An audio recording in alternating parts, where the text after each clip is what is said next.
classical cryptography, monoalphabetic and polyalphabetic substitution. Vigenère Cipher Quiz.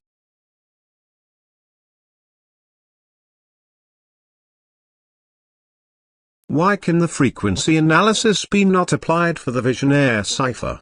Because one letter is encrypted and decrypted as different letters. Because there are no frequencies. Or because the frequency analysis does not work in general.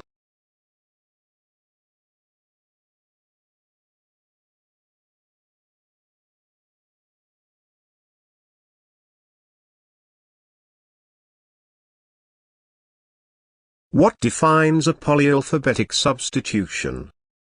For encryption, you need to speak at least 2 different languages.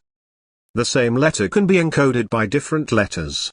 Or several keys are required to encrypt one message.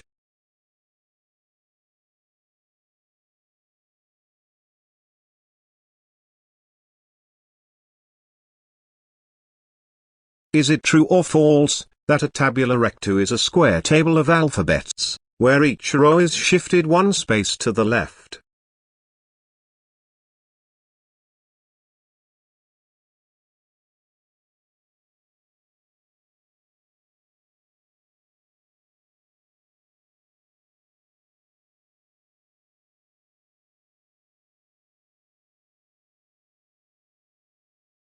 If you want to learn more about the cryptography and other interesting topics, go to embeddedacademy.com.